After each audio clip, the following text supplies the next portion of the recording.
Red 5 standing by. Very A moment of silence for the great movie ride. And we're live. You're listening to the Level Best Network. This is the INTERCOT Insider Podcast, episode 168. Online since 2010. The podcast, that is. I was going to say the website a lot longer than that. Oh, yeah. The website since 1997. The INTERCOT Insider Live is brought to you by Magical Journeys, our official travel partner, and the Disney Vacation Experts. Be sure and check them out online and go fill out their form. Give them a call. Do whatever you do nowadays, I guess. Send them a text. I don't know. What do you do? Would you send them an instant message? Things like that. An email. Do we still use email? I think we probably do. Nancy and crew will help you plan your next vacation to Disney, Universal, or elsewhere. Hey, you like cruising? You like just traveling? You like Adventures by Disney? And Sam just disappeared. Where did he go? Well, oh, Sam, there he is. Camera. Right about the time I was external camera. It's fine. Yeah, right. Good.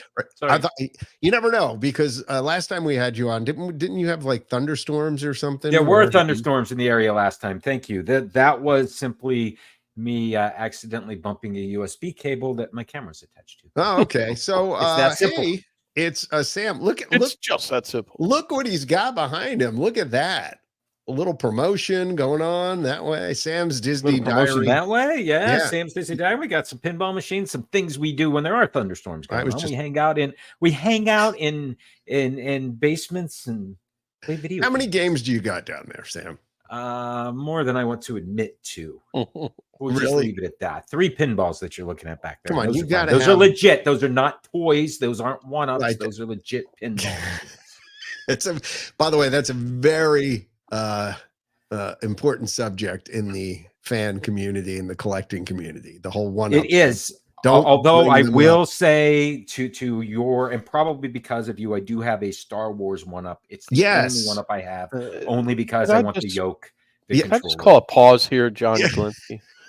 Yeah. Did you see who just commented on our podcast? Yeah, I was going to say the guy who was too busy be on the show. Be on the show. Oh, wait a minute, he's moving, but he's watching. Not so busy that he couldn't watch us. That would you know be what? Justin, by the way. Oh, where did Ian go? That's Justin. Thank you, Justin. That's awesome. And look, I know every once in a while I just want to have a couple of drinks and not necessarily be on camera with these guys and just comment. So comment along. That's wonderful. Yeah, indeed. And where'd you go, Ian? I have no idea. Next thing I know, I was like back in the lobby. I was like, wait, did John like throw me out? It's got to be one of those nights. I can tell already. Yeah, that's fine. No, we were talking about the arcade thing. So yeah, the one-up games are the replica games that essentially they're 3/4 size. They're toys, John. They're toys. Right. They're toys. They really are toys. They are. But just so you bought the Star Wars one, the same one that I have, right? I bought the stand-up version, not the sit-down version. I got the stand-up, but only because of the yoke, right? That controller that you remember as a kid. I mean, I put quarters in that machine back in 1979 so that I could play that thing and have those horrible graphics and blow things up, but it was still cool because it was Star Wars, and the graphics look cool on it too. Yeah, actually it is. Even their vector graphics and it's basically kind of like line art.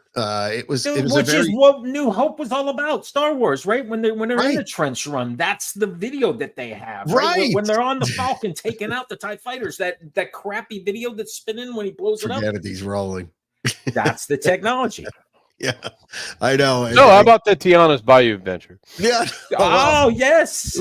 So anyway, June 28th, 2024, opening day. Trying to steer us back on track. I won't watch. Yeah. So, dude, Tiana's Bayou Adventure is opening finally. Yep. We've been talking about this thing for over a year. It's coming. We have been.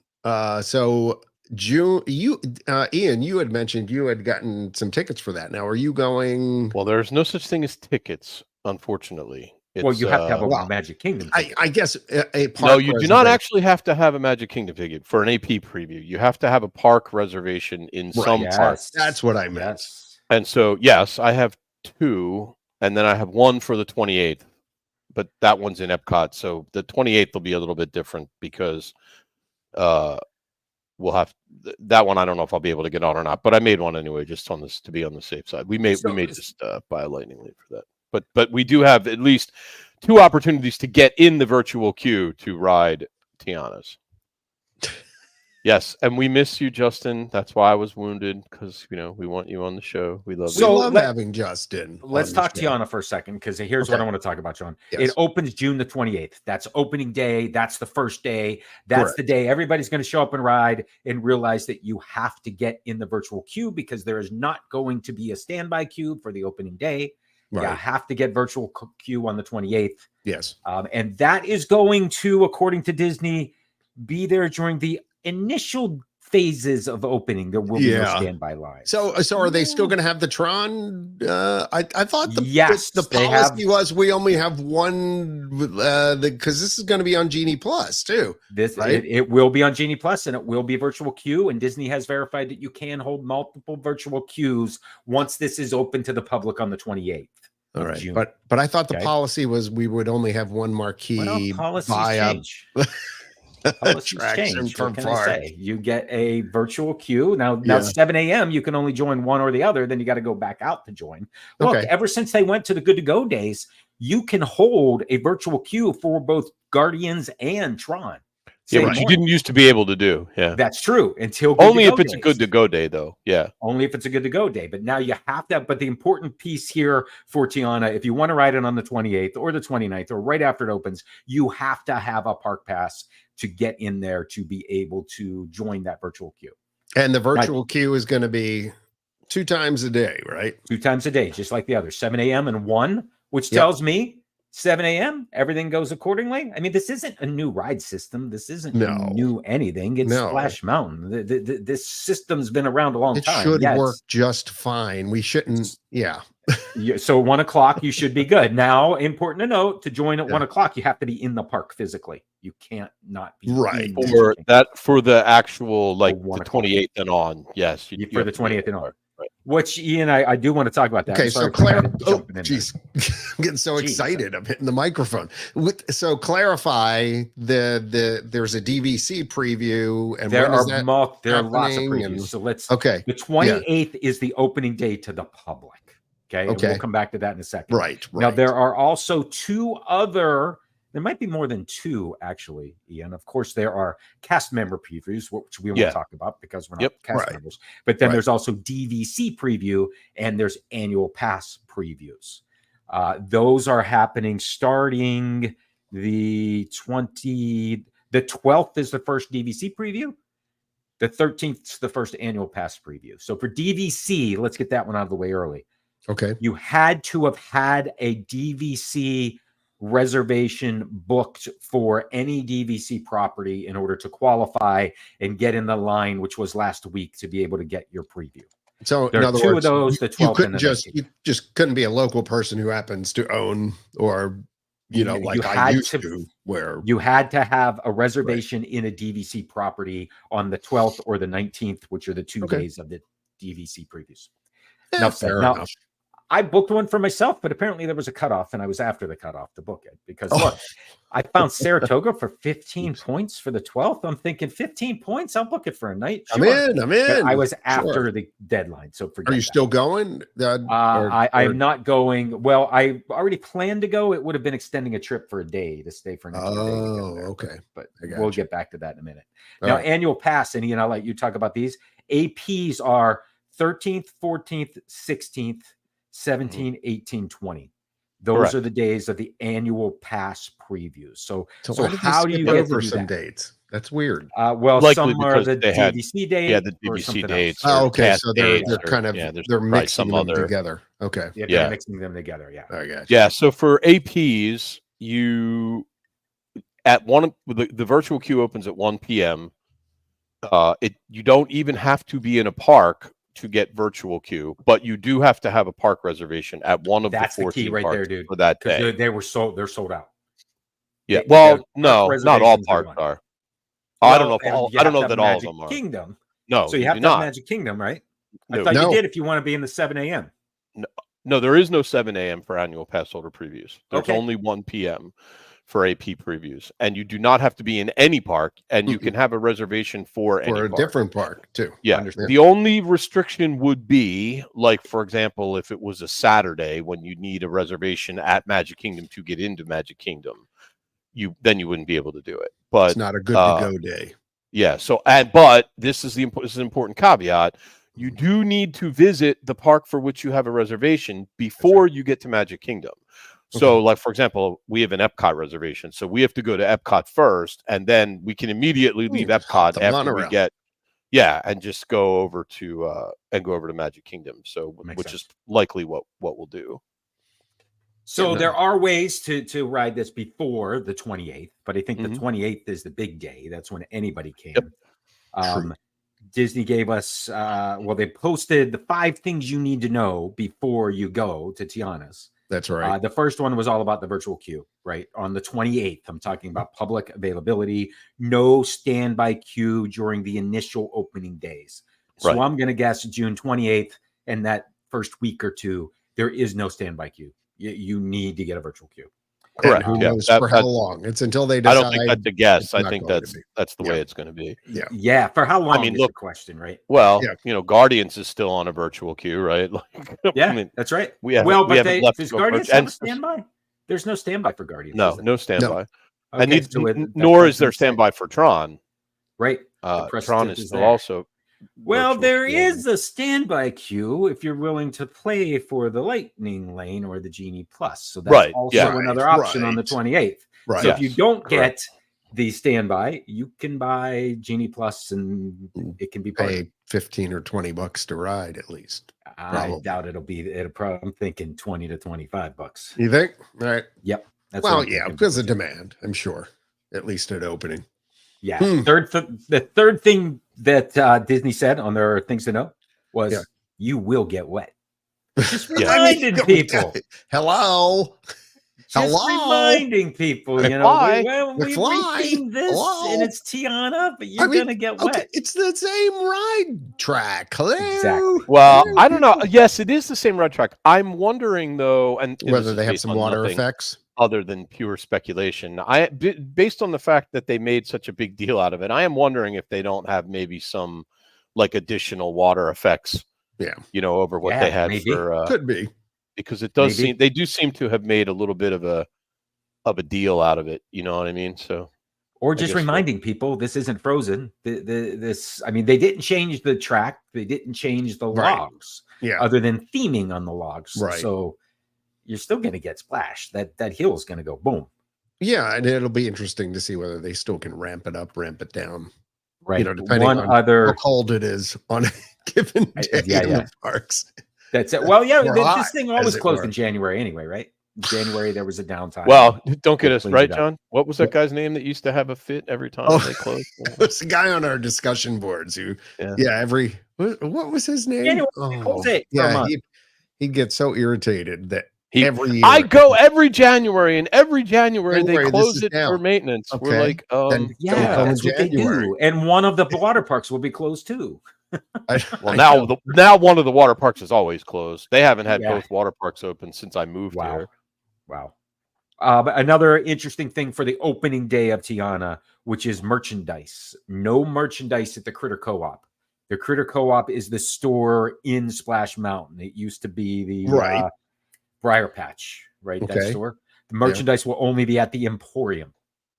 So that's where merch will be for the first days and shortly thereafter. Well, only because they don't want people jammed up that tiny little store. Right? To me, it reminds me of Remy, right? When Remy opened, all the merchandise was in World Showplace. It wasn't at the attraction at that little cart.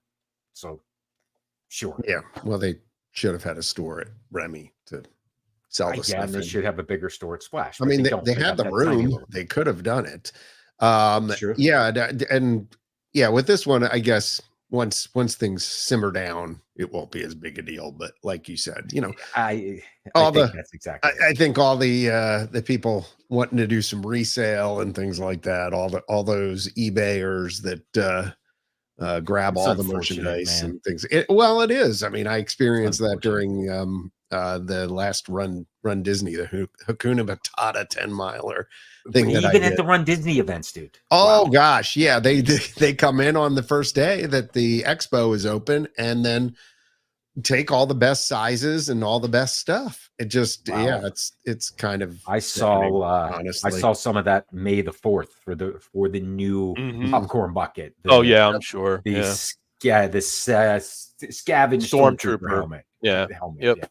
Well, which to me is that's cool. Yeah, if I'm there and it's there, I'll get it. That's cool. Now the good one is Jabba the Hutt at Disneyland. At some point, we need to talk about the kind of stuff that you collect and things like that on one of the podcasts, because like really know about. I mean, if you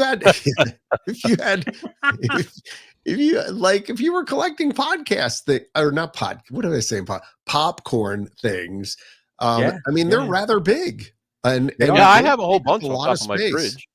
Is that where you and your wife's good with that at this point? Well, she's a Disney travel agent. I have them around. I mean, like, for the show. Look, the top of that pinball machine, that's Mickey and Minnie. Yeah, that's Mickey and Minnie up on top back there. I mean, and the Millennium Falcon's hanging on the side, and there's some. Yeah. Anyway. No, I know. I have a Figment and a Mr. Toad and a. Kind of. I have a Pluto. I have a Christmas Pluto. He's really cute. I have that one. I loved that, but Christmas like Pluto. He's wearing a little Christmas sweater. He's very cute. By the way, Sam was showing the Imagination. I have that Imagination popcorn bucket. I got to remember that. Which, by the way, was the big thing for Festival of Arts. Right. And then last time I was there, Ian, they had it still at the popcorn stand near Figment. They were still selling it. I think they're finally gone, but they were not very popular, which is odd because the Figment popcorn bucket was like insanity. Or so I guess this one wasn't Figmenty enough. Yeah, maybe. They may have learned from the Figment popcorn bucket disaster. More. That could be it. So the only other thing, I want to go back to Tiana for a quick second. They have a new full-size beignet coming to both Golden Oak. Outpost. Okay, that is true. That's also opening on the 28th. So I'm interested in that. I won't be there, but it'll be interesting to see, because I've had the beignets at the Disney property here on Hilton Head. Okay. They have them, and they're good. So I would imagine, again, pretty much probably the same sort of thing. But I think Jimmy Horn would probably disagree that they were good, though. Oh, absolutely. Well, okay, they are not. If you're from New Orleans, they're not. Look, I've had them at Cafe Du Monde. Yeah, same here. I mean, off the chain. Props to Jimmy. Totally different, but still, like, but really good. A facsimile, like, they're they're not real, but they're really good. I mean, I agree. I haven't had the ones obviously at Vero, or at Hilton Head, but I have had the ones at at Port Orleans, and they're pretty good. Yeah. Suddenly, I have a hankering. But these aren't. So Golden Oak has had beignets for a while, but they weren't. It was more like a cronut type thing than a beignet. Okay, and Friar's Nook is going to have them too, huh? Yeah, wait, Golden Oak. Where's that? You mean that's the French fry cart? The French fry cart. Oh, Golden Oak is they call it Golden neighborhood Oak Outpost. Golden Oak Outpost is the old McDonald's French fry cart. Yeah, they're not going to have them over at Golden Oak. I was like, really? Like, that's a random place. Like, you got to knock on the rich people's door, be like, "Excuse me, Mr. Iger, could I have one of your beignets, please?" Yes. Trick or treat. Right. Oh, my goodness. So looking forward to it. Me too. I think it's going to be cool. Have you guys seen the outdoor lighting that they did for the bottom, the splash area? It looks really amazing and things like that. And, it's pretty cool. I want to make sure I get to ride it at night sometime, although that could be tricky because that's the one problem with the virtual queue rides. Like, you and I rode Tron in the dark, John, because when we were there for the press event, and Sam, you were there too, right? Yeah, we all got to ride it at night in the dark. But we haven't been able to do it since, because you can't pick when you're going to ride. So you pretty much, I mean, I guess you could if you did a paid lightning lane, but maybe I would do that for Tiana, because I'd like to ride it at night. They've had some and one of the differences, and sorry, John, Guardians versus Tron and the return times, because they've gotten very particular in making sure you're there before your return time expires at Tron, because so many people were waiting to go in to ride at night. Guardians not. Guardians But Tron, yes, whatever. you absolutely cannot get into Tron after your Lightning Lane or your virtual after your cube, window. whichever one it Wow. is. After After your window closes. 100%. And that's You been a cannot do long it. time since they did that. And it's true. And Yeah, it has to be because because of that. We Because of had it riding a bike. one day actually, and my wife was like, "Oh, well, they let you do it for for Guardians. I'm sure they'll let us do it for this." And we walked up and they were like, "Sorry, your window's closed." And John, you're right on. I was like, "Oh, that's weird. Like for Guardians, they don't care." She's like, "Well, here everybody was trying to wait to ride it at nighttime, so it was getting." I'm like, "Oh yeah." I'm like, "I guess that makes sense." We'll probably get See, it's always the people that like try and game the system that mess it up for everybody. People like you, Ian. Well, like, but the if little they people let like you, pick Chris your time slot, it wouldn't matter, right? If you could Yeah. Well, except then everybody would want to pick a nighttime slot, and it would just be a Well, then train they're wreck gone. trying to Well, get they them. could, and then they would have to pick time slots in the anyway. day. Yeah. And I agree. I think you should. It's easier in the winter time, because it gets dark so much earlier. Okay. So. Well, hey, speaking of things that are done in the just dark, real quick before we move on, does anybody besides me like just ruin my segue? Sorry, Go I ahead. steamrolled right over your segue. Yikes! Sorry, Go. I'm over it. Is anybody besides me really excited to see the animatronics in this ride? Like the previews of them were so cool. Like I'm really excited to see these because, like, I'm sure, like the rest of us, right? I was a little worried they were going to like cheap out on this thing a little bit, and we'd get like a bunch of like screens or something. But it seems like they went the opposite. It seems like it's got a lot of animatronics. I'm pretty excited to ride it. And the fluid motion kind of. Like, yeah, they're really. I mean, no projection faces and. The alligator and what's the woman's name, Madame? I've never seen the movie. Yeah, I haven't either. But anyway, that one was really impressive too. I'm really looking forward to it. I'm committed. There was to watch the movie soon. I don't know who had posted it or if it was TikTok or X. I don't remember. But my daughter had showed me someone complaining about, oh, look at how awesome these animatronics are at Disney Sea. Yeah, in Tokyo. I saw that. Comparing it to Frozen, Frozen attraction, where they're projections inside. And look, those are different generations, right? One opened in 2017, and the other one opened last year. What we're getting at Tiana is going to take these things in Japan even further. Yeah. It's going to be and that not much only better. that, but like not every ride is an e-ticket ride. Like some rides they get, like look at the animatronics that were in Snow White. Like they just stood there. They weren't even animatronics by the definition of like the animatronics that they had then, right? They didn't really move. They just, I think the Queen like went like this and like they were basic. Not every ride is an e-ticket ride, and that's fine. Like you're not going to get the best of the best on every. But at some point they had started going with those rear projection faces thing. Yeah, I think they experimented with them. Mine Train, and they continued then through. And I don't think the response to them was what they wanted. And Buzz Lightyear. Yep, and exactly. Yeah. It's a little scary when Buzz's face isn't being projected. Yeah, that's a little creepy. Yeah, it's great. I think it's going to be awesome. I'm 100% with you, Ian. These animatronics are going to be top notch, and we've seen teases of them. Mm-hmm. They look fabulous. Yeah, yeah. So you guys try and get down. If not, I'll get us some video. I think Justin's going to be there. We won't be able to be there. So we're going to try and do. I think Indy has a reservation, so I think we're going to try and maybe, if we can, try and sync up, and I'll ride it together. Then we'll do like a post ride kind of nice. Well, some video, get some video, some pictures. Yeah. I think Bobby from the boards is going to be. He is. I pinged him. He's going to be there too. So, that's good. Yeah, Bobby, Cindy, Justin, Dawn. Everybody should be here. So it's a party. Cool. It's a party. Yeah, well, Justin and Dawn will be my neighbors pretty soon, so it's going to be a party all the time. This is true. So speaking of nighttime things, jeez. Okay. And when you went from the wanting to board it at night, hey, how about that? How about the drone experience is coming to Disney Springs? It's right around the corner. Disney Dreams That Soar. That's the name. I don't know if you heard the music. It sounds really good. It's a rotten name, though. You don't like the Disney Dreams That Soar? No. They need to fire whoever writes their copy anymore. Their shows have really terrible names. What's the one at Epcot? The Harmonious, The Story of Us.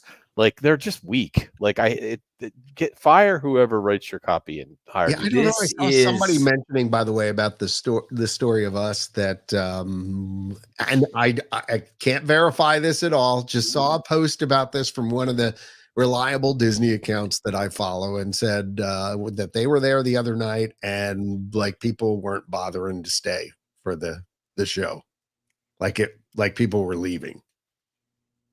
And they were surprised about the amount of crowds that were watching it. That, then I think they went to the speculator. How long till we bring back something else? And I'm like, stop it. Doing it that again. I don't know. I think it's a pretty good show. I thought so too. It's a great show. It's a great show. I don't know if it's a great show, but it's a pretty good show. It's not bad. It's better than what was there before. True. That 50th anniversary show was dismal. Anyway, to the drones. So let me ask you a question. What's your feeling? I mean, let me preface this. Do you have video for that, by the way, John? No, I don't have the video. This is just at Disney Springs. It's kind of like a nice plus, right? Like they never had any kind of little plug here. This is actually the new website, which again we're working furiously on. We're in the last stage now. The last stage being we are porting the old discussion board posts over. That's awesome. And while the discussion board is not full of activity right now, you would be surprised how many search engine hits come from John.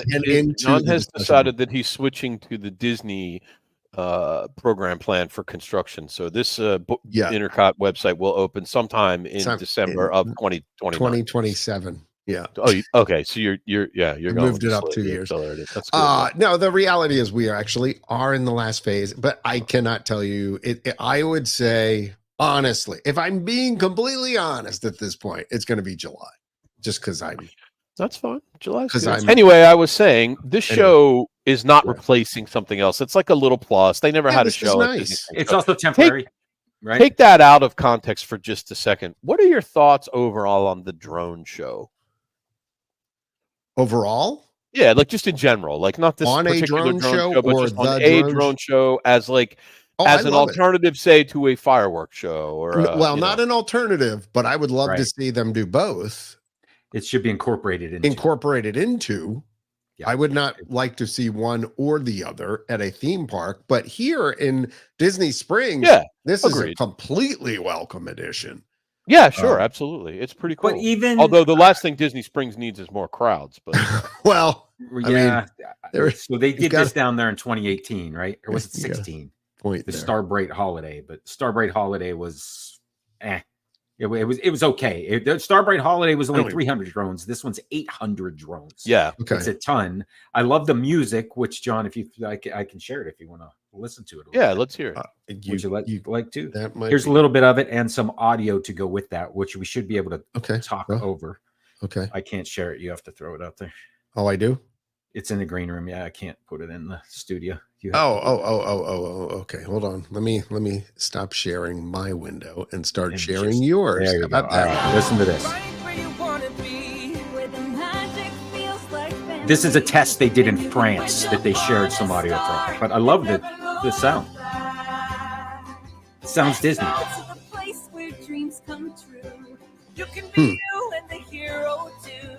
This is the moment we've all been waiting for. I like it. I love the motion. Imagine where you go with dreams that soar. Use the thunder in your heart. So we're watching a transition to Dumbo from Peter Pan. Yeah, which is kind of cool. And I like that. Look at the motion. Yeah, cool. That's cool. It's like the electrical parade. Yeah, it does remind me of that. That's what I was just thinking, John. It looks a lot like that. But you got... I agree with you, Sam, on the music, actually. It sounds is nice sort of what's interesting? Music. Yeah. It reminds me a little bit of like parade music. More than a show music. But there's Wally and Ava. Yeah. Oh, my buddy Big Hero 6. Big Hero 6 is an underrated Disney movie. It is. I love that he gets the fire under his feet in a second, which I think is really cool. Interesting. Right there. All right, Sam. Very cool. All right. I was waiting for the Death Star. Oh, yeah, you got to get the Death Star. Oh, sorry, I didn't. Yeah. Oh, look at that. With the lights coming in and out. Interesting. All right, wait for this one last piece at the middle. Oh, it's Orange Bird. Look at that, the Orange Bird. Orange Bird and Pegasus, and sorry about that. Look at that. Look, we can really that's okay. Everyone knows you're here. Sorry. No, it's fine. So, all right, comment on the music, dude. Wait. Let me comment on the music. It's interesting. The music sounds younger. Yeah. Like, which I think younger is actually, vocalists. Yeah, younger vocalists, which is good, actually, I think, because, typically for a lot of the Disney ride, if you think back to classic Epcot and stuff, it sounded like it was a chorus of 40 and 50 somethings, like singing these majestic songs and kind of that, kind of for thing. Epcot, sure. Yeah. But like, actually, if you think, because what it reminded me of immediately was Remember the Magic. It has that same sort of like, I think it has that same vocal feel and like, which I always really liked the Remember the Magic. No, I liked it. In other words, I'm just saying I liked the younger me too. I agree. I thought it had a really nice sound to it. It was cool. Yeah, kind of up. Yeah, and again, as a little plus, this is just a plus, right? It's not like, this isn't like a new show that replaced some great, like it's just a little add-on. I'll definitely go over twice a night. It's a 9-minute show is what they said. That's the theme song, but it's also going to have music from Dumbo and Wall-E, the things we saw in the images. I mean, I'll definitely go over and see it, and if it's good, I'll go see it again. I think maybe get dinner while you're there. Idea. That's what they want you to do, right? Well, I don't know about that. But. So, what did they say? It was going to be specifically visible best along the waterway in Disney Springs West Side. So this, I'm going to assume this is the same spot that Starbright Holiday was. And it was basically from the balloon all the way over to not Planet Hollywood, to Cirque, or I'm thinking the House of Blues. But along that back wall there and looking up at the sky, you can, that's where it's designed to be seen from. Yeah. Again, great addition. I'm all for adding things instead of taking things away. That's right. So the music was cool though. Yeah. Yeah, and the effects are neat. I mean, it's just cool. It's just a cool idea. I like it. I think I think it'll be a nice little addition. We're keeping Ian up right now. But it does, by the way, Michelle. It looks amazing and different, and that's what's so cool about it. Yeah, Michelle Carbonara had mentioned that. By the way, you can comment at any time during the show. You may appear in the stream down the bottom if you'd like. And we didn't even ask people to share. But if you get a second, share the show because it'll be here even on replay afterwards. All right. So the other thing we talk about adding, not taking away, but I don't know, maybe cause a little bit of controversy with traditionalists who love the Seven Seas Lagoon. Let's talk Island Tower, which is coming to Disney's Polynesian Villas and Bungalows. Well, coming to it's there. It's just a big concrete. Well, I mean, coming to like it's actually opening. Yeah. Well, we see what it's going to look like when it's not when it doesn't look like a parking garage is what it looks like right now. Right? All the gray concrete. It's really an eyesore. It is, well, but it'll end up looking like the picture you just showed there, John. It looks great. I can't wait to see that. It looks good. That's part of Poly, right? Yes, it's part of the Poly DVC expansion. It's Poly's DVC. Okay, I wasn't sure because it's pretty darn close to Grand Flow. It's right there. I wish I knew why they would not build another resort on the beam between Transportation and Ticket Center and the. I don't like it at all. Actually, I don't even like the way it looks inside. Yeah, which is doesn't match the decor of the Polynesian. There's no 10-story buildings in the South Pacific Islands. Like it's not. Yeah, it's just totally off theme. It's really. I don't like it. It looks closer to Alani than it does the Poly. Yeah, it really does. Did you all see the I guess Disney had shared some concept photos for the Polynesian originally. And it's interesting to note that a bunch of the things like the lobby, and some other design cues, they actually did take from some of those initial sketches. Well, that's great, except they didn't build it that way, so it doesn't match. No, they didn't. And I agree. I kind of feel like why couldn't we have just made this a different resort? Yeah, I agree. Like the Tahitian or whatever. What was the one that was supposed to be there? Wasn't it? The Asian resort was the Venetian. There was, oh no, yeah, I think it was. What's it called though? Not the Venetian. That's in Vegas. What the heck was it called? I know what you're. Yeah, they never built it, but I can see it. On the, I mean, on the it's just. It's too close to the Poly for that, John. It's like it's literally like the Longhouse ends here and this thing starts here. I mean, it's right next door. Right. And here's the challenge was, although I'm wondering, well, the problem was Poly really only had the overwater villas for their DVC, and I think like one Longhouse maybe. So I think they desperately needed to expand DVC availability at the Poly. But I mean, did they have to build this giant, like, I mean, in that space, couldn't we have fit 4 or 5 Longhouses that would have matched the theme? Like, I just don't understand why they went with this gigantic, it looks like a... It seems to be where they're going, though, Ian. This is like a lot more of... I mean, think about what's been built hotel-wise recently. It's these. It's these, or it's even but that's okay if you build it like for example, like look, I didn't love Bay Lake like it because I think it just kind of messed up the overall feel of the Contemporary, but at least it kind of fits. Like I don't care if you build a big building if it fits with what's there, but like this is just totally out of scale. Like it's just totally out of scale, and it's I don't like it, but that's okay. Nobody even knows enough to know that they should care about this anymore. Like that's exactly right. Yeah, nobody has an idea. Like nobody really understands that building Tiana's Bayou Adventure in Frontierland doesn't make any sense. Like nobody cares. So if nobody cares, and they're going to keep coming and paying $850 a night, no hills in New Orleans. What's the difference? Right. Well, I have a conspiracy theory about that, by the way. All right, I'm listening. You ready for this? Yeah. I don't know if you guys can handle this. This is pretty heavy stuff. Okay. All right. So Country Bears is not really going to be Country Bears anymore, right? That's going to become the Disney thing. Hopefully sooner than later. Tiana's Bayou Adventure is not set in Fantasyland or in Frontierland. Okay. The Frontierland shooting gallery is closing, and it's being replaced with a DVC lounge. Mm-hmm. Mm-hmm. And what's rumored to be getting built behind Big Thunder Mountain? Cars. Lots of things. Cars. Yeah. It's going to be cars. So he's very so all of a sudden something else comes along. Okay. All of a sudden you've got Tiana. It just makes too much sense. All of a sudden you've got Tiana there, and you've got Cars Land behind it. Big Thunder Mountain can really sit fine with Cars Land. Yeah. I think Tiana's gets absorbed into sort of whatever they call the new area over there.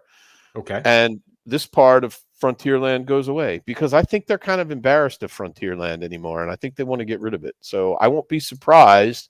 What's it become? An extension of Liberty Square, or what's it? Yeah, it'll be they could easily suck it back into Adventureland, which is right on the other side. Adventureland, and some of it could go to Liberty Square. I mean, some of it could go to Liberty Square. Yep. Sure, that's my thought, because I don't think they like the overtones of Frontierland. You know, the Wild West and the gun shooting. You know, the gun shooting and the exploitation of the Native American population and all that stuff. They're very focused on eliminating all that stuff. So. Like the rumor now is they're going to even take the Tiger Lily whole scene out of Peter Pan. I don't know if that's true or not, but they filed permits for set installations in there. So that's a rumor. Yeah. So we'll see. It wouldn't surprise me though. It would not surprise me, because the other thing too is I think, although again this is based nothing more on just sort of intuition, I suspect the riverboat and Tom Sawyer Island goes away and gets absorbed into whatever the new stuff they build back there, because that's not very popular anyway. That's reasonable, right? Like it's not like it's super popular, so they could easily get rid of that. And the something. Islands, I don't know. There's a lot of room behind that before you have to do something. Yeah, right? For sure. But I mean, it doesn't really, then it's sort of lost there because it, you know what I mean? Like I don't know. Yeah. They don't seem to care about this kind of stuff. So I could be wrong, but once Tiana's back online, Big Thunder is coming offline. Yeah, but that's because it desperately needs maintenance. Well, but that's going to be down for like a year. Mm-hmm. It needs to be. They're totally rebuilding it. The track. Well, okay, and because of that, what I'm going to say is that's the opportunity to create the opening for whatever is beyond exactly, and I'm sure that's what they will do. Space closely because they're going to be retweaking that attraction. Oh, I'm sure it'll be there. We're still going to have Big Thunder, but now there's going to be a walkway under it, or just think about where Galaxy's Edge is at Disneyland. They did this a long time ago. The Country Bear, they had to create that walkway that goes all the way back down around, follows the berm. Well, and even the Galaxy's Edge at its studios, it's the same way. They have that tunnel that goes there now because that just used to be the end of the. So that's the other side of the. What do you call it? When Big Thunder opens back up, I'm pretty sure that we're going to have our walkway to get beyond Big Thunder. Agreed. And the other thing too was when they reopened the Frontierland train station after they did the refurbishment, the big Frontierland sign was gone. So that's another hint that maybe there's still a Frontierland sign there, but they got rid of the bigger one that they had.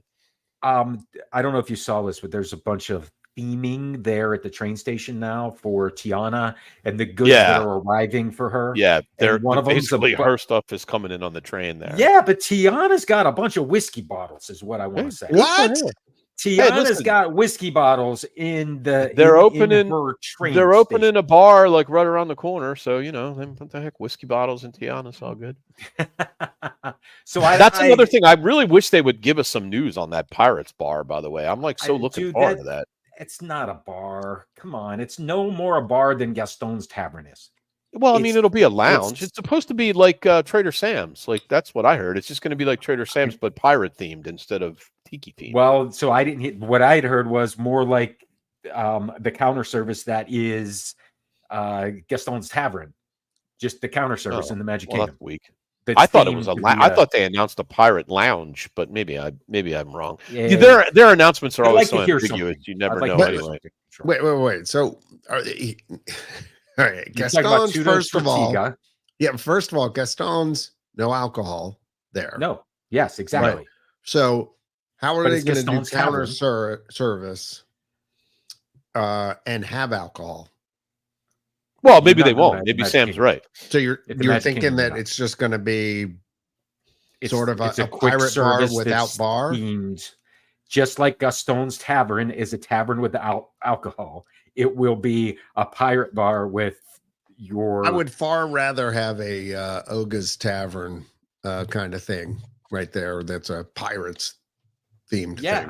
I'm not. I think the ship has sailed about the whole alcohol, no alcohol. It really has. The announcement says a new Pirates of the Caribbean themed lounge is coming to Adventureland. See, that sounds like alcohol to me. Yeah, I don't know.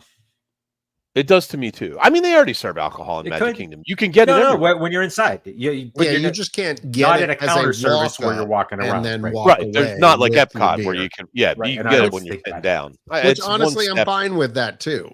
I've got no problem with that. So open the lounge and whether I have a problem with it or not doesn't matter. It's that ship is long sailed. So let's jump over to the other side of Magic Kingdom very quickly to Storybook Service. Ian, are you a whiff-assistant yet? A whiff assistant yet? I am. I'm talking about the Smell-a-fits on Smell. I don't understand. What are we doing there? I mean, I've read about it. You are getting a scavenger hunt. Not a smell. You are getting a sticker. You are getting a map with. Look, Timothy Mouse is recruiting you to go and discover these different things, and that's all I got. Yeah, that was good. Brought to you by Sensi. And if that's all that Sam has, then there's not much more. Yeah, you get a map and you get a sticker. There's no button. I was hoping for a button or a pin, but you don't. You get a sticker that says that you are an honorary whiff assistant for helping Timothy Mouse. Listen, Timothy Q Mouse. When you only make $38 billion a quarter, you cannot afford buttons. I mean, let's be real. Like, come on. What do you want, Sam? I wasn't sure if you had done it yet, though. Have you gone back? No, and I won't either. It's not. I mean, my kids. It's not your thing. Not your my jam. daughter going over there and doing that. Okay. Right. No, well, I liked though. I mean, I will say I liked the scavenger hunt stuff they did in like Epcot. You know, when they had the like, what was the first one they had? Oh, the Kim Possible one that they had way back when, Agent P, and then Agent P. Those were really fun. But I mean, that was different. Like Agent P, you could activate like little animatronic effects and everything. It was kind of like one of them used a Windows phone. Yeah. Little yes, that is true. Yeah. Yeah, and then they had one. They had a couple in Magic Kingdom too. There was what was that? What was that one? The they pirate had layer is still there. Pirates back there. Yeah, but there was another one too. It was the same thing. Like you would go up to certain windows and like effects. Yeah, Sorcerers of Magic Kingdom. You're talking about that? Sorcerers of Magic Kingdom. Thank you. Very good. With the cards. This is here's a sticker. Here's a map. There are a bunch of different statues. And the statue that looks like popcorn smells like butter popcorn, and the statue that looks like it's the same technology they're using at Epcot for the fragrance garden. Oh, rocks underneath the elephant that's pumping out the I got you. Yeah, that's cute. All right. Well, we got maybe I'll wander over. Hey, I'm gonna wander over to Epcot right now. So we've got some openings happening, right? So we've got Communicore Hall. It's opening June 10th. Yep. Finally. Yep. But apparently they're going to use that or carry something or some part of the Epcot Food and Wine Festival. Yeah, I read that like they used to do the like way back when. Remember they used to do the little like cooking demos and like all that kind of stuff. Like absolutely. Culinary college or whatever they called it. Like that. I heard a rumor that they might bring that back there.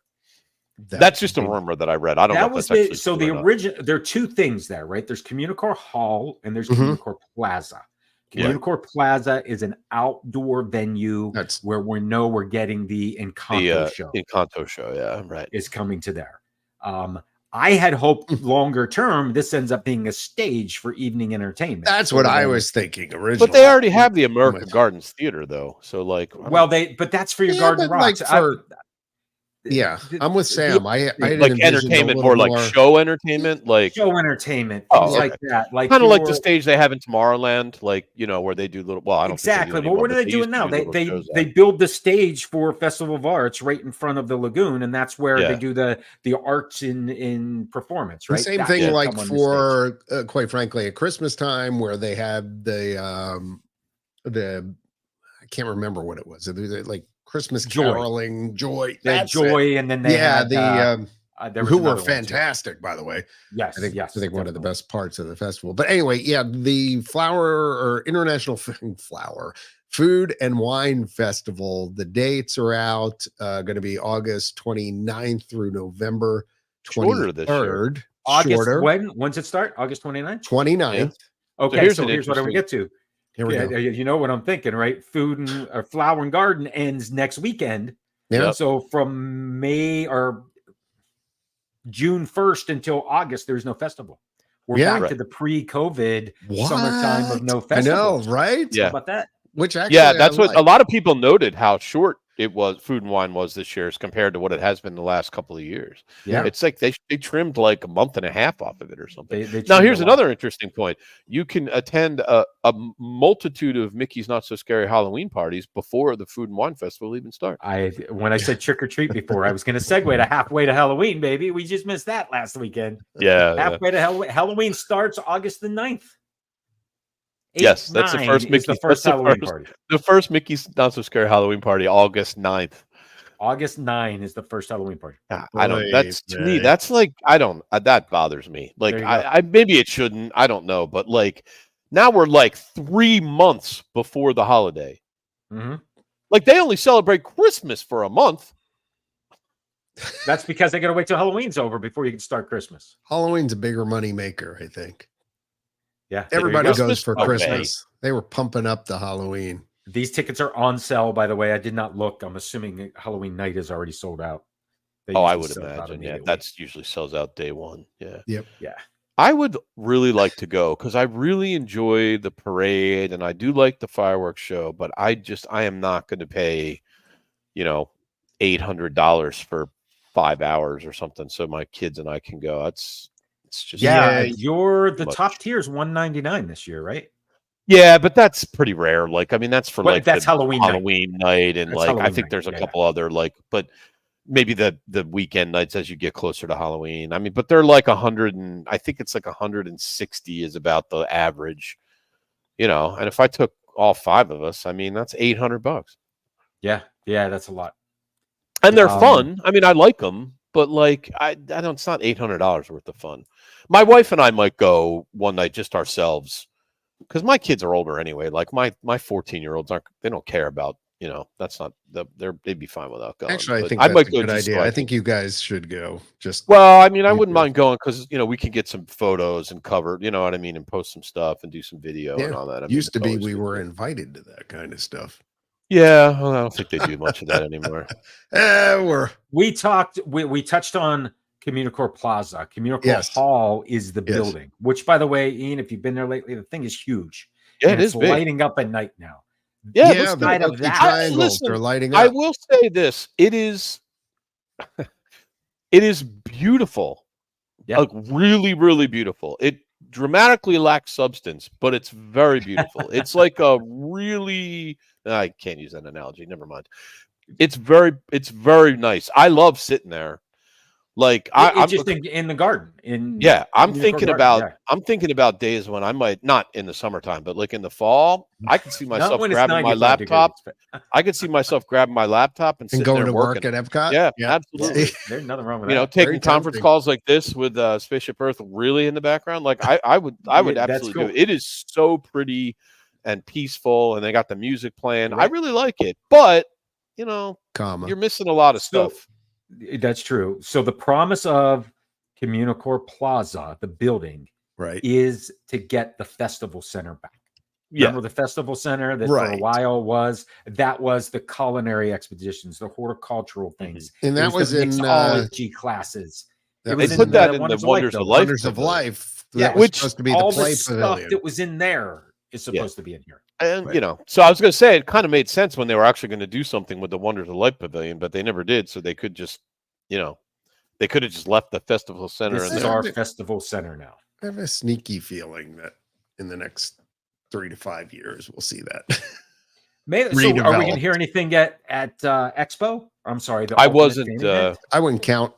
I wouldn't hold. The hot rumor is they're gonna start releasing all the intel about the Animal Kingdom and the Disneyland and the Magic Kingdom stuff. That's the rumor. And the things we talk about. So Animal Kingdom, you're talking Dino Land and what we've already heard about. Dino Land. Indiana Jones and Coco. Coco, right? Mm-hmm. Is it Coco or Encanto? Is it Coco or Encanto? I thought it was Encanto. I don't know because Encanto is the one with the animals. Central America, Central America. No, it is Tropical Americas. Tropical Americas. Thank you. But isn't Encanto the one with the animals? Like Coco, I don't think. Yes, it's Encanto with it's Encanto where the kid opens the door and there's a jungle on the other side of the door. Yeah, that's what I think. All right, and so here's another thing, by the way, Sam. I'm curious if you've heard anything about this, or John. I was actually talking to somebody on a group that I frequent, and we were discussing Just leave that go, John. Yeah, I know. He goes other. I didn't say it wasn't INTERCOT. No, just keep going. No, Sam's Disney Diner. Who knows? I'm just not naming names. And I had said the Indiana Jones ride is going to be a direct port, and I just don't see how it fits in Animal Kingdom. Right. And what he said. Now look. Random guy on the internet, I don't know, but he said no, it's not going to be a direct port. They're creating a new story for it. Well, I would like that. I would like that. It's going to be the same ride mechanism. They're not going to change. It'll be the same ride mechanism. It's going to be on the dinosaur track. Exactly. But the story supposedly will be more animal centric. Well, I mean, fine with that. I'll be floored if they actually do it, because normally when they port, they just port. But we'll see. Well, I mean, that would be kind of nice if they did a unique ride. It would be. I would like that. It's too bad the last Indiana Jones didn't do as well as they had hoped, because you could have done that, right? Right. Well, I think from what this guy was saying anyway, they're going to create. It might be a net new story. And it's got to have some animal tie-in. Because my complaint was it's in Animal Kingdom, but there's no animals. And I mean, the only animals they're going to want to sell up Indiana Jones are the monkey that gets poisoned with the dates. Like, they don't want, Yeah. You're going to sell a plush in that gift shop. What's it going to be? So if they come up with a new If they come up with a new ride, I would be impressed by that. Like I would. Yeah. I mean, because I would expect them to do a direct port. So you I have got this that weird is independent sense of optimism about Disney that I don't. Yeah, Really what is going on with you? I What does don't the know. matter? I mean, they bought Joe Rody back. Like he's training the new Imagineers. They're spending all this money. It's weird, like, man. They're spending a lot of money, and that's what we started. So that what you're talking about is Countdown to Extinction or Dinosaur. Yeah. Then you have the whole area that was where Triceratops Spin is, Triceratops Spin and Primeval Whirl and all that stuff. World. And all that's and where all this whole all the games. Encanto thing is coming. And you've got area behind that too, where you do. The big question everybody has, which I kind of have too, is what's going to happen to the Boneyard? Will the Boneyard go away? Kids love the Boneyard. Done. Yeah, I think the Boneyard's done. Too. My question is, what happens to the theater? You're finally going to get a show in there that's dicks at Animal Kingdom. Which one? The theater where they did Kite Tales for a while, and they had that old water show and that big thing. Oh, you mean around the lagoon? Oh, around I'd love to see something in there where there's a giant like set of grandstands, but nobody knows why because dude, is that a spot for a drone show of some sort? They had one there. No, they didn't. They had the kite show. You're right, which was like a dismal, epic failure. Well, we always hear that you can't do fireworks there because of the animals, and I get that, but you could do drones. Drone would make a by the way water and lasers. You're right. Just as an aside, the only time they ever did fireworks in Animal Kingdom, I was there. Really? Mm-hmm. When was that? They had a big pin event at Animal Kingdom back in the heydays of pin collecting, and they did a fireworks show during the pin event. It wasn't a big one. Like something happened, and they never did it again. Smaller. I feel like during a press event they did one too. Yeah, I don't know. At some point. They but maybe not. They did. It was actually that was fun. They used to do those all over. They would have they have one at Magic Kingdom, the Animal Kingdom Studios. I've got the pin events. I still got tons of pins. I don't know. I got rid of all mine. Than I like to do that. I have a few that I kept just because they were like you know what I have. I still have my Who Wants to Be. I still have my Who Wants to Be a Millionaire lanyard with my Who Wants to Be a Millionaire pins on it. Nice. I got my Who Wants to Be a Millionaire polo shirt and my hat. I kept all that. There was a few that I kept, but I sold off. I had ask John, he knows. I was up. He was he was pins. Like, let me put it this way: when I sold my pin collection, I put more than a 50% down payment on my new BMW that I bought. Nice. Really? Well, how did you sell it? Did you sell it individually? Yeah. No, I had a lot of really expensive ones, like $400 or $500. Those I sold individually. Well, because I collected them. I knew how much. No, I'm just asking because, I've got 3 books full of things back here. It's not like it used to be. And then the ones that I had that were more just general stuff. Those I sold off in bigger groups because it was I themed them up. So if I had character pins, I sold a bunch of them. But yeah, okay. I may have to consult. I didn't make a dime. Let me be clear. I lost money on them, but I got back a good portion. Right. Yeah, I just don't. Oh, I still have my Disney Store Millennium pin collection too, which I will never sell. That one's complete. In fact, it's not only is it complete, but they're all in the original bags with their original receipts. Nice. Look at you. Yeah, that's I love that collecting that pin collection. That was so much fun. Hey, let's talk just real quick. Test Track. The whole reimagining thing that's coming up. Yeah. It's going down soon. Well, when is its last day? Less than a month from now, 17th. June 17th. June 17th. Right before Tiana's opens up. Yeah, it's the last day for that. So who knows? But Epcot's going to be a nightmare. But it said we'll close temporarily beginning. We know what temporarily means. Tiana's closed temporarily too. Yeah. It could be years. Yeah, I'm sure if they are doing a full retheme on it, it's got to be down for at least a year. They don't do anything in less than a year. Yeah, the concept art is a complete retheme. This is it looks like that. The entire design your own car is gone. It's coming. Wow, yeah, that was that was cool the first couple times. Yeah, they went through that kind of phase when it was even Spaceship Earth has the little choose your own adventure video at the end. Well, here's the thing. Look, it's been 10 years. you still have a sponsor in Chevrolet, and it's been 10 years, so you get a new attraction. That's awesome. As opposed that's to what a sponsor Spaceship does. Earth with no or sponsor, Imagination, and that's been put on hold or till Imagination. who knows when. Right. When you get a sponsor, well, I do think. I mean, you got to realize, John, they got to prioritize, right? So, like, they're not taking Spaceship Earth and Test Track down at the same time. Right. That's not going to happen. There's only 8 rides in all of Epcot. Like, you know what I mean? Like, you lose one, and you're losing 1/8 of your attractions. So it's it's a big one. Test Track's a headliner. I mean, what do you got? You got Soarin', you got Mission Space, you got Test Track, you got Spaceship Earth, you got Finding Nemo, you got Remy Mexico Little Boat Ride, Frozen, and Remy. That's like 8. Imagination. 8 Hello. Oh, 9. All right. I mean, I don't really count Imagination, but I guess I have. But you got to. What do you mean? But my point is, it's 9, and like. And but like, how many of those 9 draw crowds? And living with the land and also Soarin'. Did you count both of them? I counted Soarin'. I didn't count Living with the Land. See, but that's another ride. But the ones that draw crowds: Soarin', Test Track, Remy, and Frozen. That's it. There's 4 popular rides in there. The rest of them are walk-ons almost all the time.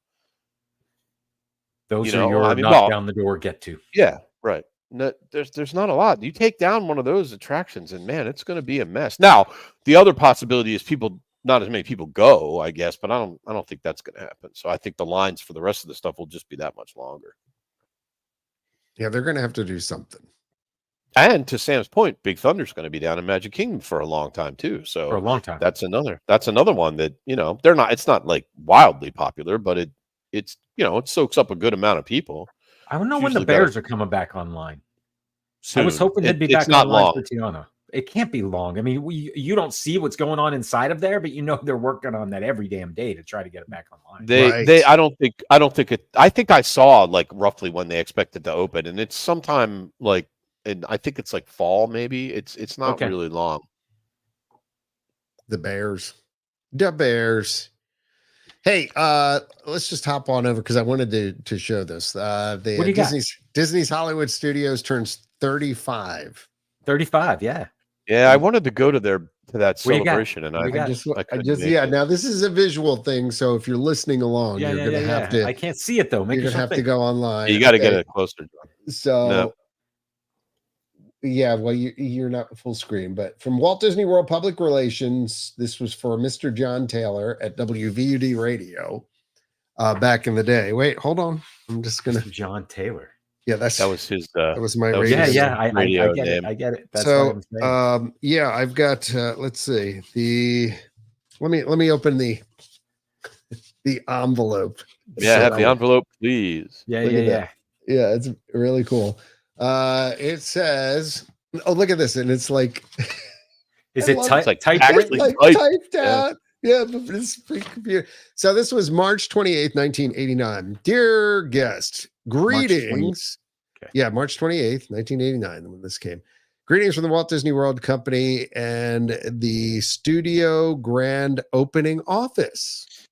Preparations are busily underway for your arrival and the opening of Disney MGM Studios theme park. As you know, one of the highlights of the weekend's festivities is the world premiere gala to be held Saturday night at the Disney MGM Studios theme park. Although tuxedos are requested for this event, they are not required. Yeah, right? If you would like to wear a tuxedo to the event and unable to bring one, they tell you where you can get them, which is great.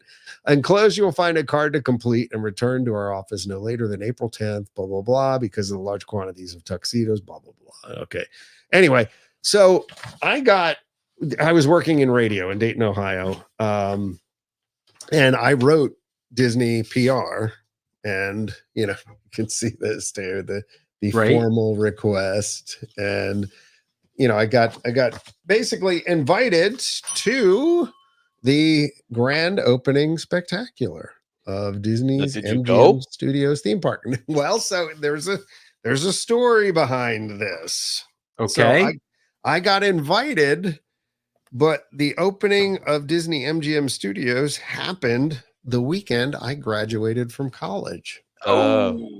And my parents basically said, "You will be walking at graduation." So I did not get to go. So I still have the RSVP card here. Cool, it's a nice little collectible, John. Yeah, it is actually. I don't know what it's worth at this. I wanted to go for the 35th. I really did, but it was like a super busy day at work, and I couldn't pry away. So they had a bunch of the merch left when I was over there, but I don't know. Well, let me tell you what this included. Merch guy anymore. Okay, so on April 28th, it included Typhoon Lagoon Grand Preview Tour. Oh wow! Because that hadn't opened yet. A Pleasure Island preview party. Nice. That's awesome. And then we had movie day, celebrity press interviews, backstage tours, dedication of the Indiana Jones Epic Stunt Spectacular, and then world premiere night featuring live performances by George Burns. Oh my God, George! He was Burns? there. Okay. The Pointer Sisters and Willie Nelson.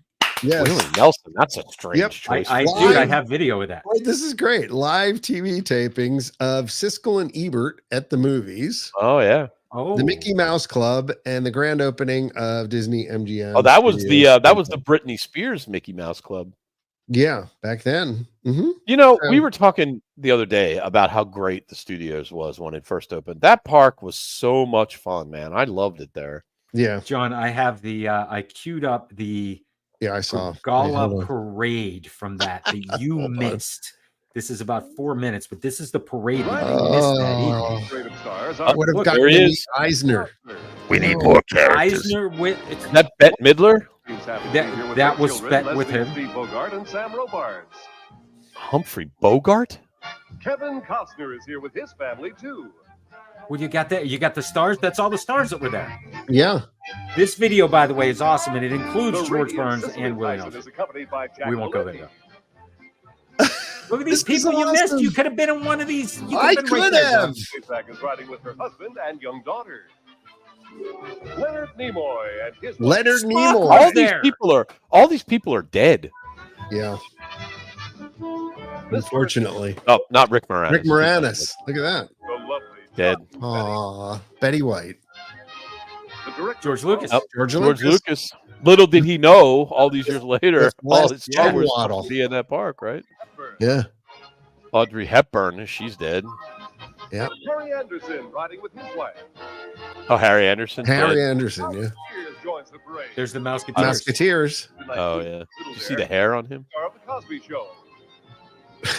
Oh my God! Of course. And the parade of stars, then the Minnie Mouse, Mickey, and Minnie in a lovely new dress. Look at this. That's crazy. Anyway, that's what you missed, buddy. It's been a long time since they did that.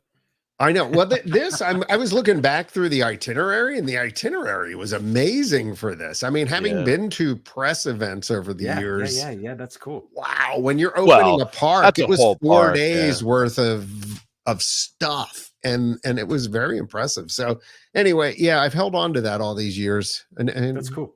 It's cool you knew where it was. Because I wouldn't be able to find it. It was a big deal at the time. I was very upset. I was kind of resentful to my parents. But they paid for school. So right. It was like, okay. So I tried to work it out with Disney. I even on the bottom here, like you could see I wrote on the thing where I had contacted publicity and things like that and tried to make it work so I could come down a day later, and they were like, no, we need you here for the whole thing. And I'm like, so sorry, John. Anyway, 35. 35, Epcot 35 with Disney Studios turns 35. Yeah. Yep. So that was a few weeks back, I guess that happened. By the way, those of you 1st. on the podcast, you can do the math. John was graduating college then, and it was 35 years ago. So yeah, he's kind of old. 1989, I graduated from University of Dayton. So I've got some cool stuff coming up just to share with everybody, to kind of give them a little heads up on the socials and on our networks, as it were. I'm headed to Tokyo for 9 days. Yeah. Are you going? Are you? Well, I mean, I just saw soft openings started this week of Fantasy Springs. Yep. So I bought my park tickets today. Have you ever been before? No. Okay. Nor I. That's awesome. Right, Nope, that's what I mean. neither. Yeah, so this is kind of bucket list kind of stuff. Eventually, I would love to visit all Disney parks globally, right? Of course. Just because. I'm not going to China. Yeah, I don't know. maybe not. One park at a time. Maybe, but the Tokyo, Paris for sure. Well, the I'm interesting definitely not thing going is to Hong Kong or China. I'm supposed to be in the UK in October and Ireland, so I think you know what's going to happen there. Yeah, a little train ride. Exactly. Train ride. Right? It's not a little train ride, but yes, it is a train ride. It'll be a train ride, and I will find the way to do it as part of that trip. But headed there for we're going to France next year. We're definitely going to. My son's there right now. So actually, if you're watching the Intercot socials, he's flying all around the world. His wife does work with the Tiffany company, and she does like displays for them. She's a industrial designer. So they've been to like Abu Dhabi, and they've been to Tokyo, and they've been to Hawaii like within the last year. I know, a rough life, but very hardworking kid, so very deserving. But anyway, so that's coming up actually in literally it's a week from Wednesday. I travel out there. Hey, well, I'm going to Dallas. There. Well, I don't know if I shared Pennsylvania, Sam. I'm coming your way. I mean, I told Sam. Wow. I told Sam about it. I think I told you too, Ian. So I mean, I'm going to Seattle this week after having just been in DC last week, then Tokyo, then Sioux Falls, South Dakota, and then Toronto. And actually, I wish I would get sent to Sioux Falls, South Dakota on business because I'd like to go to the Dakotas. And I would love to see like Mount Rushmore, although I think that's in North Dakota, but I don't really remember. But I would never go myself. So if they'd send me there on business, that would be really cool. Yeah. Wait, there's no popcorn at Disneyland Paris? I don't know about that, but I did see something where somebody was saying she said she was there, so I'm assuming she knows. Oh, really? Okay. Well, wait, hold on. It's not going to keep me from going, but that's still like, wow. I'm sorry. I wasn't paying attention while I was talking here. Let's okay.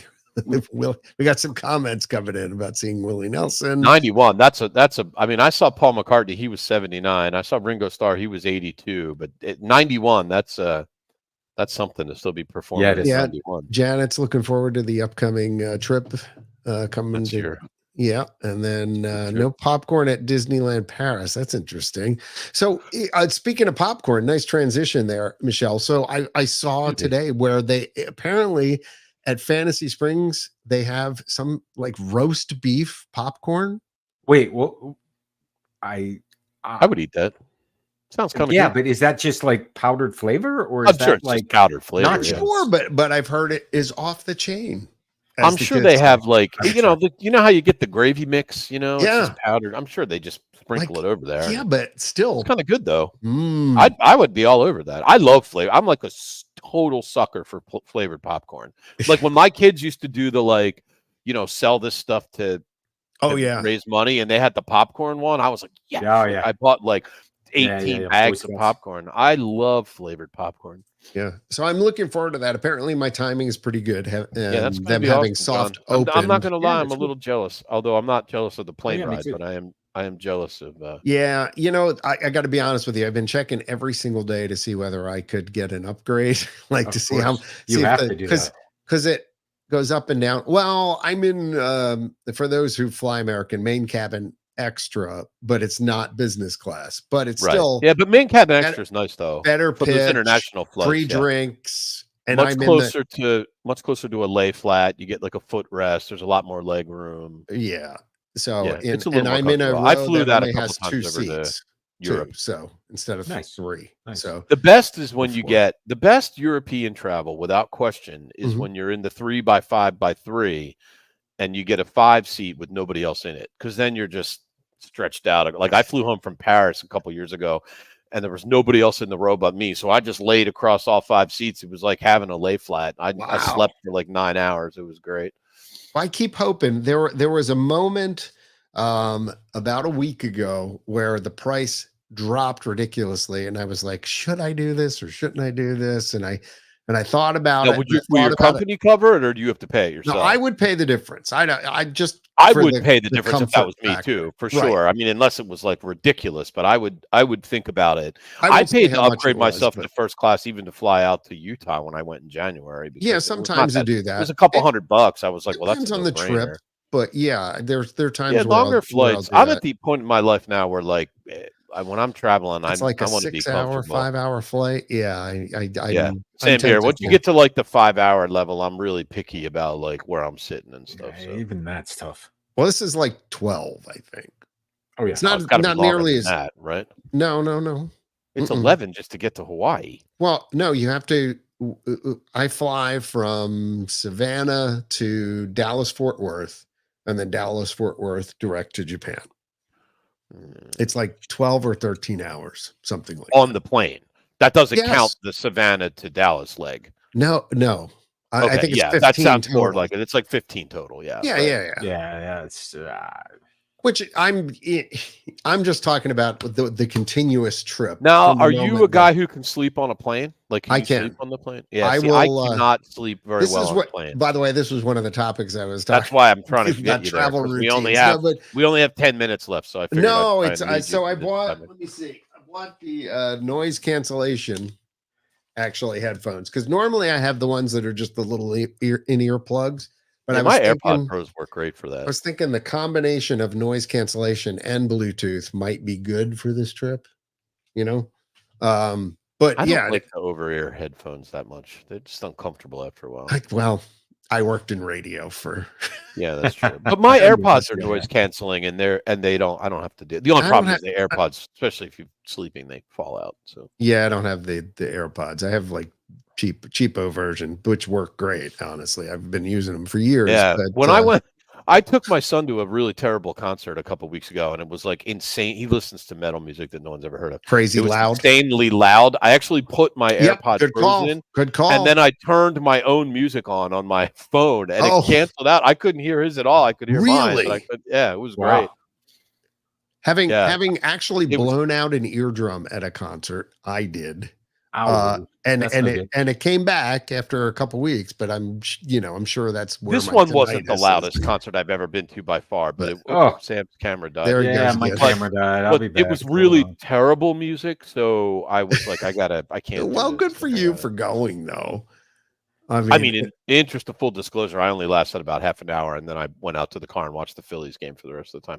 Sam, you're using a different camera than you were using. Yeah, the other one's disconnected. I'm working. Now I'm looking up your nose. I'm working on it. It's a little different. You're good. Give me just a second. So you did that with the wife. Am I all right? Yeah. There it is. Anyway, I will. John, I'm jealous of you. Have somebody kicking the back of my chair the whole way there. Yeah, on the. Especially if you're in the main cabin plus, you got enough labor and you probably won't have to deal with that. I won't have anybody in front of me. So now when you fly sort of like longer, but not that long flights, like what do you just take whatever seat you can get, or like are you a picky? No, I'm picky. You have to have a window. Like what do you? No, I'm usually an aisle guy because same reason we're both aisle guys. Yeah, same here. Right? You have to get up a lot.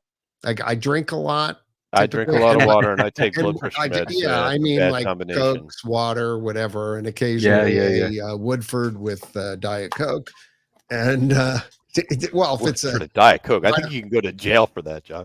Woodford, Coke Zero. Sorry, Coke Zero. Yeah, either way, you don't mix Woodford with Coke. Come on, that's terrible. You got to drink that. You do if you can.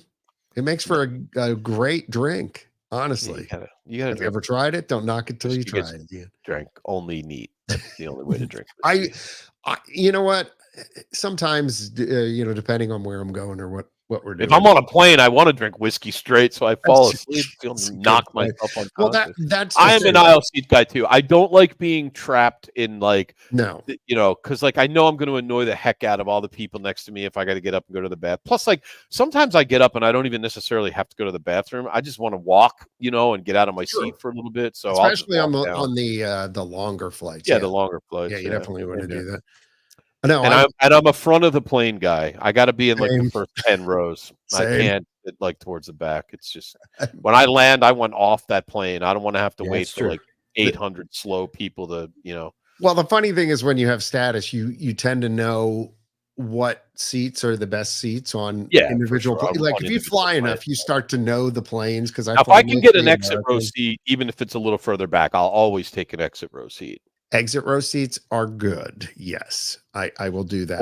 When I fly to Dallas next week, I had to fly Southwest because I'm flying into Love and like you're flying a Boeing. That's pretty much it. And don't remind me. And I was lucky because their business select fare was like it was within my company's tolerance. So I was able to get business select, which gets you like in the first 15. Gets you in the first 15 and gets you a drink. Pretty much guaranteed to. Just in case anybody's curious, what it costs to go to Japan? I was going to ask that question, so I'm glad you were proactive. So this is just a main cabin ticket, regular ticket. Was $2,300 round. Oh, I thought it would be way more than that. I just looked at tickets to London because the Phillies play in London in June, and I was like, how much were they? Kind of cool to see. Well, hold on.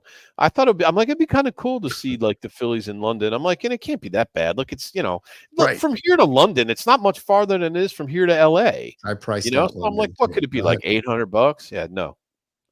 Same price as your Tokyo ticket, $2,500. Wow. Really? Because I just priced tickets for October for the UK, and they were around 800 and something.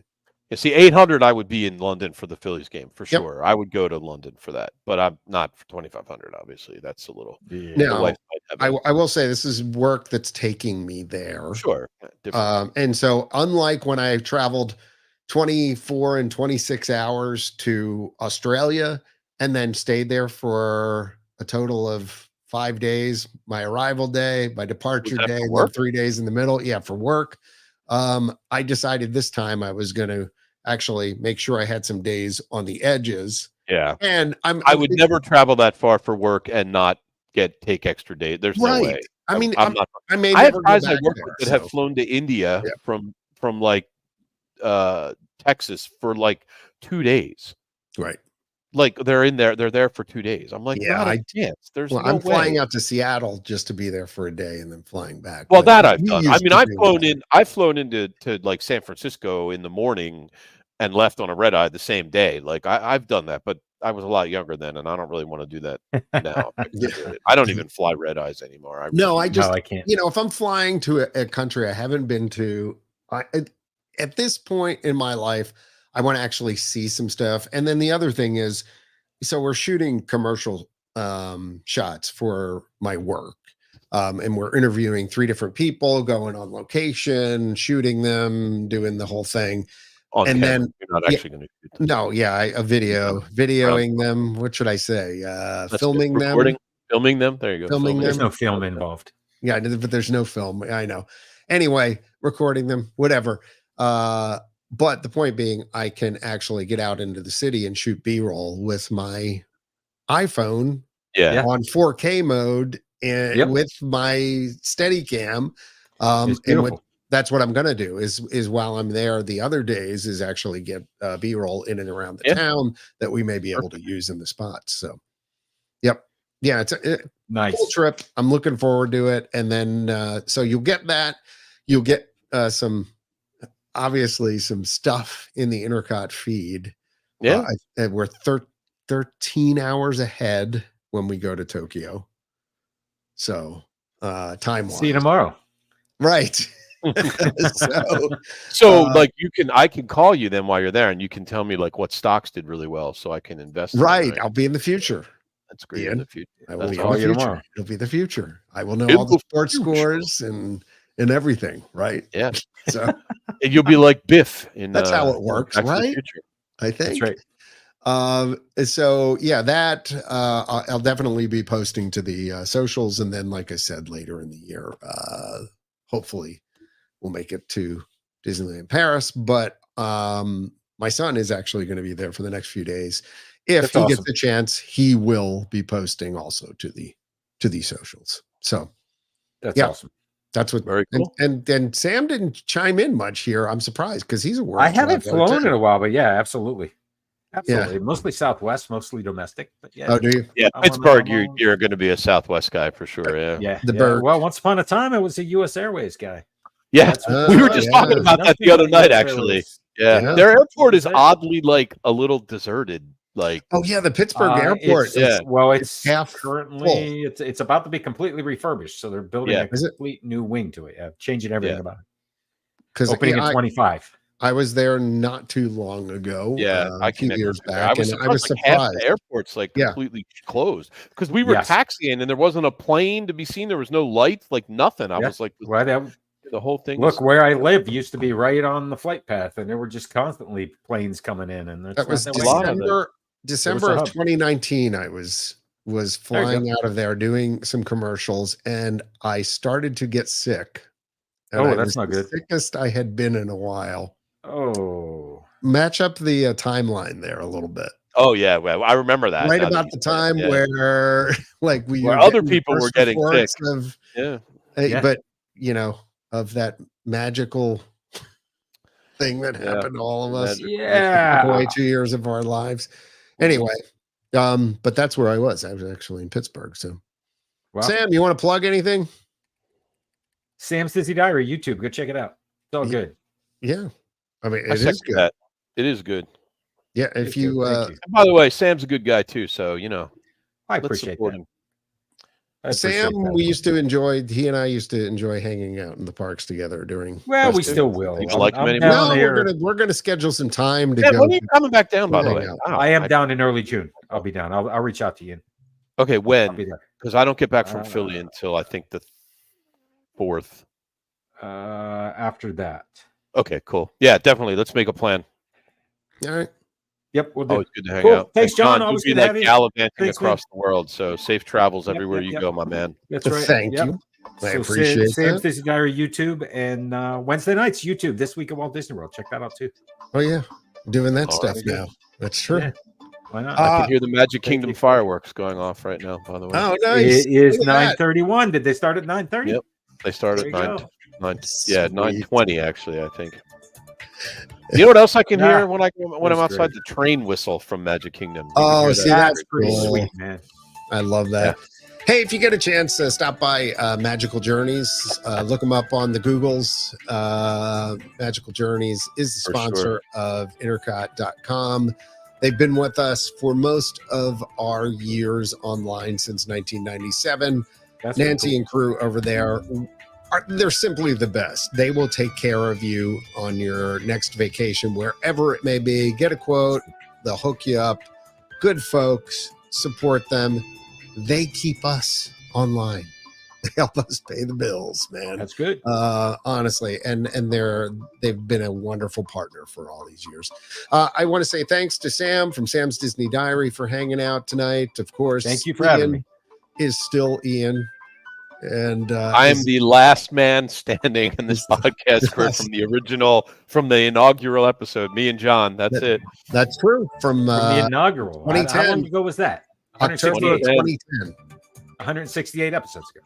Yeah, 168 episodes ago. And okay, I wasn't sure that those episodes that you talked about were this live show. Almost 14 years. Yeah, coming up on 14 years in October. Damn, man.